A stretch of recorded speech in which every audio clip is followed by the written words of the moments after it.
महत्वाची ब्रेकिंग बातमी, प्रशांत कोरटकरनं पळून जाण्यासाठी वापरलेली गाडी पोलिसांनी आता जप्त केली आहे। कोल्हापूर पोलिसांनी ती गाडी कोल्हापूरमध्ये आणली आहे। गाडी संदर्भातील माहिती पोलीस कोर्टात सादर करण्याची शक्यता आहे।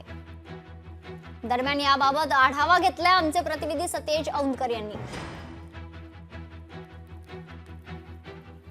इतिहास संशोधक इंद्रजित सावंत यांना धमकी देऊन महापुरुषांची बदनामी करणारा प्रशांत कोरटकरनं फरार काळामध्ये वापरलेली गाडी आता कोल्हापूर पोलिसांनी जप्त केलेली आहे। सध्या आपण पोलीस अधीक्षक कार्यालयात आहोत आणि याच ही गाडी आपण पाहतोय। ही 4 चाकी वाहन आहे। हे प्रशांत कोरटकरनं खरं तर फरार काळामध्ये वापरलं गेलं होतं। चंद्रपूरमध्ये हे वाहन असल्याचं देखील तपासादरम्यान सिद्ध झालं होतं आणि स्थानिक गुन्हे अन्वेषण शाखेचे पोलीस निरीक्षक रवींद्र कळमकर यांना याची माहिती मिळाली होती आणि त्यांचं जे पथक आहे या पथकानं ही जी गाडी आहे ती ताब्यात घेऊन आता या ठिकाणी आणलेली आहे।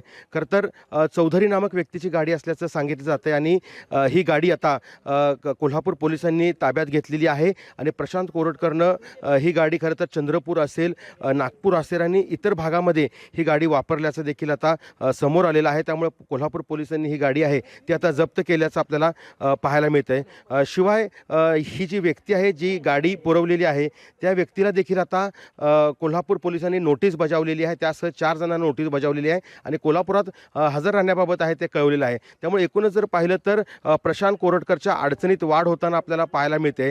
खरं तर जुना राजवाडा पोलीस ठाण्यात गुन्हा दाखल झाल्यानंतर या ठिकाणी ही गाडी जी आहे ती आता जप्त करून या ठिकाणी तपासकामी आणण्यात आल्याचं आपल्याला दिसून येतंय। त्यामुळे आता प्रशांत कोरटकर याच्या अडचणी तर वाढलेल्या आहेत, मात्र त्याला अजून जी 2 दिवसाची पोलीस कोठडी मिळालेली आहे त्या दरम्यान आणखीन काही खुलासे होतात का हे पाहणं देखील महत्त्वाचं ठरणार आहे।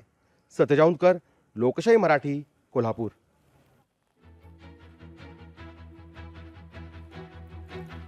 प्रशांत कोरटकर याने ज्या गाडीचा पळून जाण्यासाठी वापर केला होता ती गाडी आता पोलिसांनी जप्त केल्याचं कळतंय। ही गाडी पोलीस खरं तर कोल्हापूरला घेऊन आलेले आहेत आणि आता लवकरच ही गाडी न्यायालयासमोर देखील सादर करण्यात येणार आहे।